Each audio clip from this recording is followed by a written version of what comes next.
it makes me want to do a little segue into Accounting Practice Academy. Well, why not, right? Well, So, yeah, go ahead I mean, and tell us a little bit about like that experience, and let's get down to the why of why you wanted to create Accounting Practice Academy. So Academy, we launched. It's a workshop on practice management strategy. We launched it in 2020, and I've always been a big believer in coaching. Just like I mentioned, like I was asking questions about like, okay, how can I see these obstacles sooner? How can I, manage those once they're discovered? And so these questions prompted me to look for training. And so I've always been a big believer in coaching and training.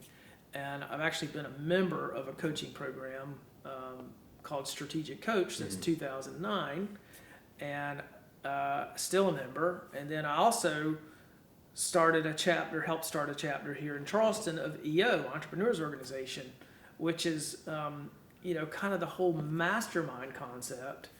And, if you're not familiar with the mastermind concept, go Google it. It's powerful. If you get 6 to 8 experienced people around a table, business owners who are seasoned, you are going to have so much experience around that room. You encounter a problem, someone else has probably already... They've seen it. They've already seen it. They might have failed at their approach to it. And you can learn from that. Or they might have figured out how to solve it easily. And you're just picking up so much information in that group.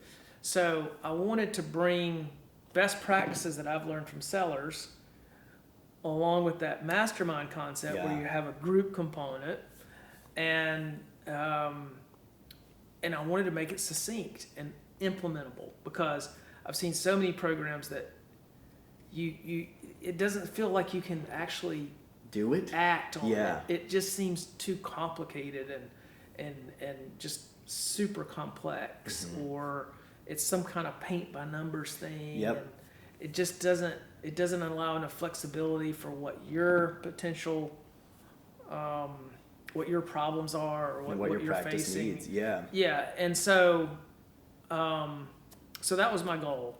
Have it kind of group, have a coaching component, best practices that we've learned from selling firms, all into one, but really succinct, so it's actionable. Yeah.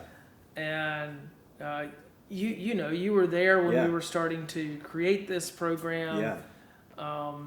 Ian filmed it, by the way. Yes. And so we really had the challenge to not only have it work, but have it succinct, so people could just get what they need and act. I remember at the very beginning of working on this project with you, you had...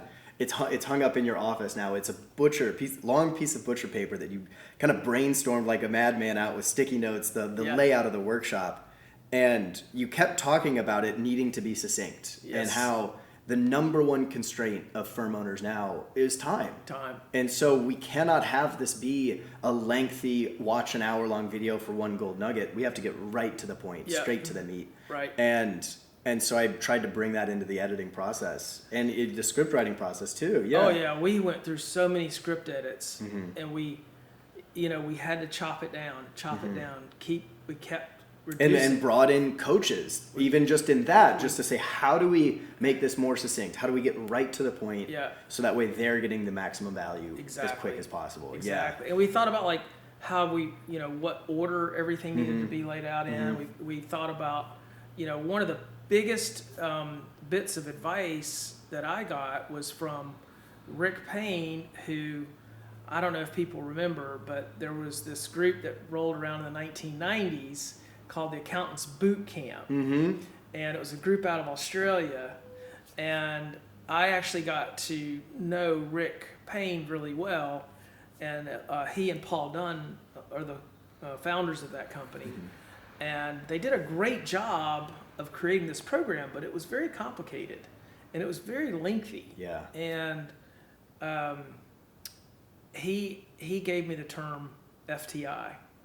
And that means failure to implement.